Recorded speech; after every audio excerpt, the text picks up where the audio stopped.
Audio Jungle.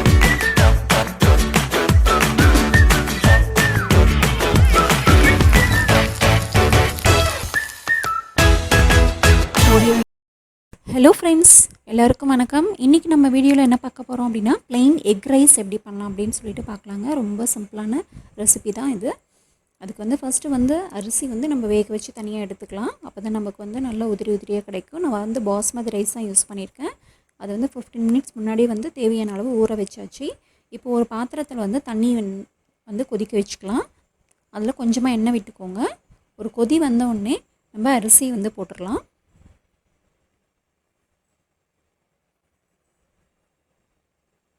அரிசி போட்டு அப்பப்போ வந்து செக் பண்ணிக்கிட்டே இருங்க. ஒரு 75% வந்து வேகணும். அது வரைக்கும் வெயிட் பண்ணுங்கள். ரொம்ப வந்து ஃபுல்லாக வந்து வேக வேண்டாம். ரொம்ப வெந்துருச்சு அப்படின்னா நம்ம மிக்ஸ் பண்ணுறப்போ வந்து உடஞ்சிடும் அரிசியெல்லாம். அதனால் பக்கத்துலேயே இருந்து செக் பண்ணிக்கிட்டே இருங்க. இப்போ பாருங்கள், ஒரு 75% வந்து வெந்துடுச்சு. இப்போ நம்ம இதை வந்து வடிகட்டிடலாம் உடனே டக்குன்னு. நல்லா வந்து உதிரி உதிரியாக வந்துடுச்சு அரிசி. இப்போ வந்து நம்ம ஒரு பெரிய கடாயில் வந்து நெய் விட்டுக்கோங்க. ஒரு 2 டேபிள் ஸ்பூன் அளவுக்கு நெய் விட்டுக்கோங்க.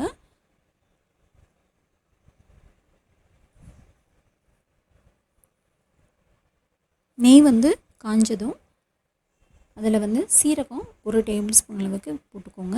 அதுக்கப்புறம் பச்சை மிளகா ஒரு 2 இல்லைன்னா 3 போட்டுக்கோங்க. காரம் ஜாஸ்தினா இன்னும் கூட நீங்கள் அதிகமாக போட்டுக்கலாம்.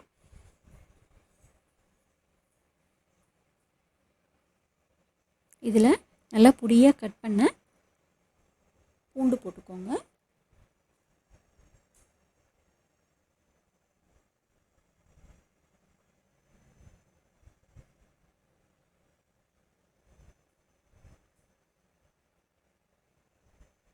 பூண்டு வந்து நல்லா ஃப்ரை ஆனதும் மஞ்சத்தூள் வந்து ஒரு 1/4 டேபிள் ஸ்பூன் போட்டுக்கோங்க. அதுக்கப்புறம் பொடியாக கட் பண்ண வெங்காயம், நான் 2 வெங்காயம், பெரிய வெங்காயம் வந்து கட் பண்ணி போட்டிருக்கேன். வெங்காயம் வந்து நல்லா வந்து வதங்கட்டும்.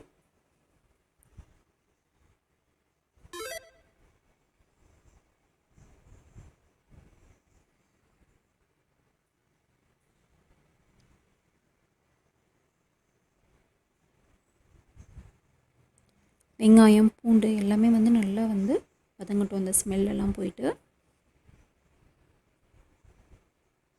இப்போது நம்ம வெங்காயம் பூண்டெல்லாம் வதங்கினதுக்கப்புறமா முட்டை வந்து ஊற்றிக்கலாம். உங்களுக்கு எவ்வளோ தேவையோ அவ்வளோ வந்து முட்டை வந்து உடச்சி ஊற்றிக்கோங்க.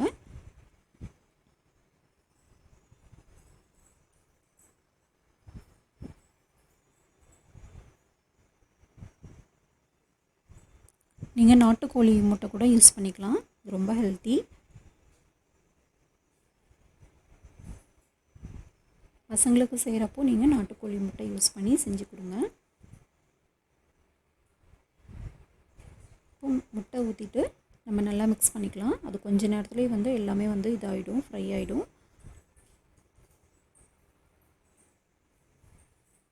நல்லா பொடி மாஸ் மாதிரி வரட்டும்.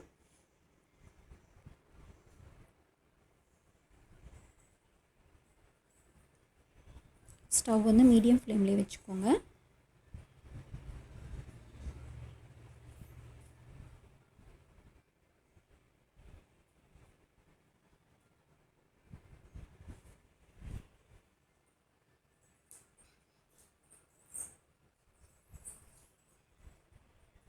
இப்போ இதுக்கு வந்து தேவையான அளவு நம்ம உப்பு போட்டுக்கலாம்.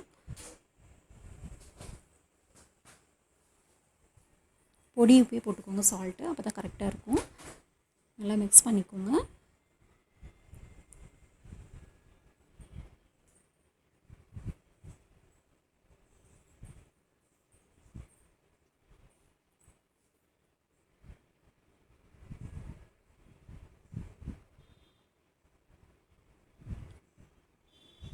இப்போ நல்லா பாருங்கள், பொடி மாஸ் மாதிரி வந்துடுச்சு. தனித்தனியாக வர ஆரம்பிச்சிருச்சு முட்டையெல்லாம்.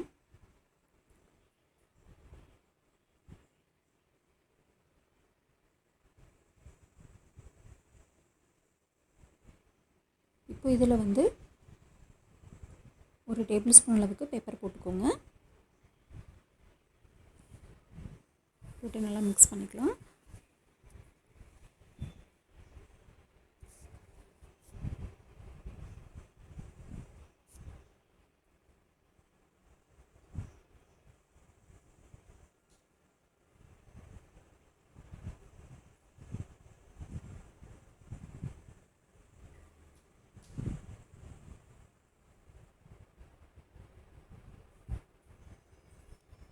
இப்போ வந்து லாஸ்ட்டாக வந்து நம்ம வடித்து வச்சுருக்க அரிசியை வந்து போட்டுக்கலாங்க சாதத்தை.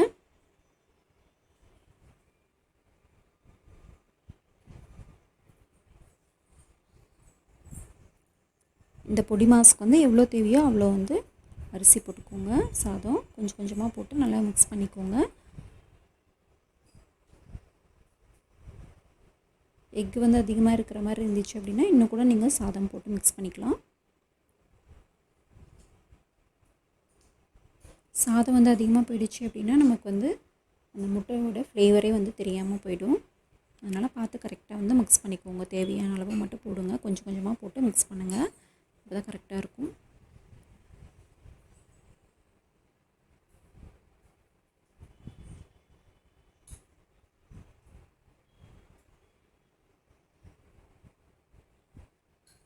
ரொம்ப வந்து மெதுவாக வந்து மிக்ஸ் பண்ணி விடுங்க. அப்போ தான் அரிசி வந்து உடையாமல் இருக்கும்.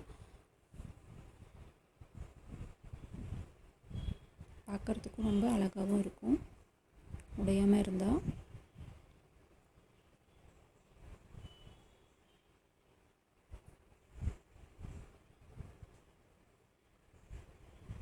உங்களுக்கு காரம் வேணும் அப்படின்னா நீங்கள் இன்னும் கூட பெப்பர் வந்து ஆட் பண்ணிக்கலாம்.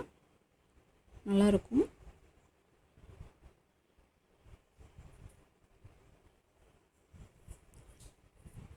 ப்ளைன் எக் ரைஸ் வந்து ரெடி ஆகிடுச்சு. ரொம்ப சிம்பிளான ரெசிபி தாங்க. ரொம்ப வந்து குயிக்காகவும் முடிச்சிடலாம் இந்த ரைஸ் ரெசிபியை.